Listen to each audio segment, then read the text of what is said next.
Here I am once again, everyone, and here you are too. If you're hearing my voice, it's Abigail, and I am going to now continue teaching you about fireworks. CS4.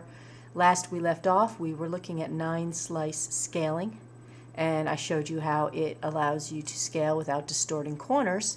Now that that's done, I'm going to delete this image, this graphic. Switched to the regular selection tool first and went ahead and deleted that so that I can begin showing you about the auto shapes. Auto shapes in fireworks are powerful JavaScript driven little equations that allow you to build elements that are very flexible. Notice here I went ahead, I chose the arrow tool inside of the auto shapes. The auto shapes are the tools that live below this horizontal line. We've already discussed the other types of shapes in previous lessons.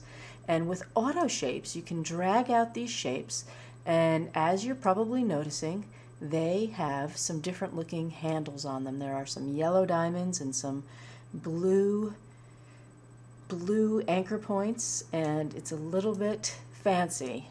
Let's get one more out here. You can see there's a wide variety of these pre-made shapes, and I'm not going to show every one of them, but I am going to show these few. Let's grab one last one. It has to be the star. Okay.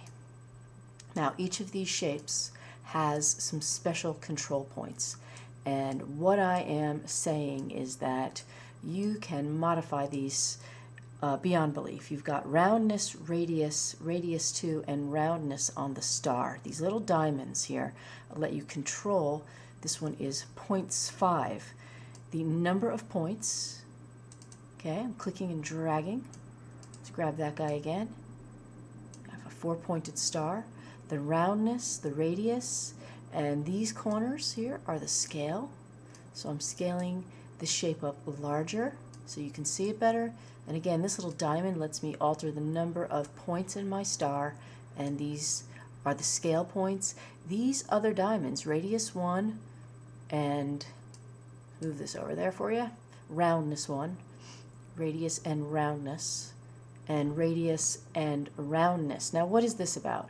Well, radius is the amount that the star, the outer radius, is jetting out. That's the radius number for the outer radius, radius 1. The inner radius will tuck the star in, ha ha ha, and pull it out like so.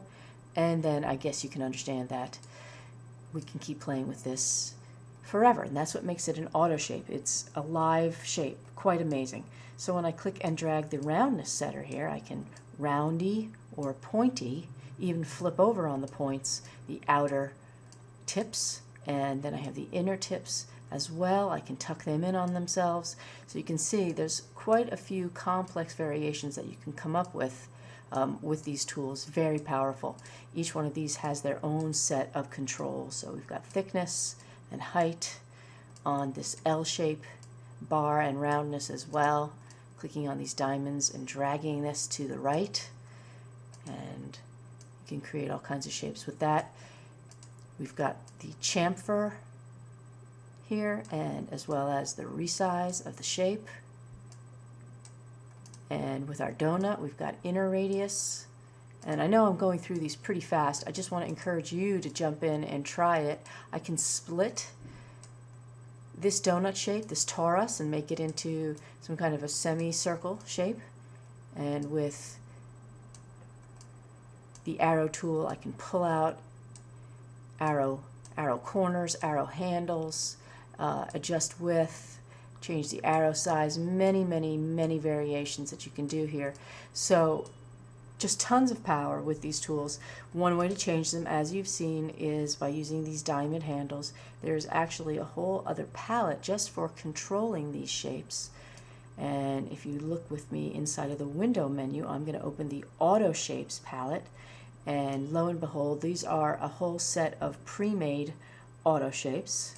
And then there's actually the auto shapes properties. So let's see here. Auto shape properties,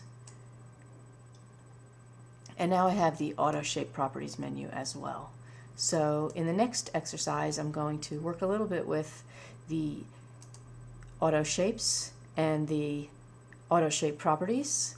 But for now, we've just taken a look at how we can create what are known as auto shapes. Do one more here, spiral in Fireworks CS4. I'm going to go ahead and you can see this one is a thin line spiral. Let's see, I'll give it another color and I can increase the thickness.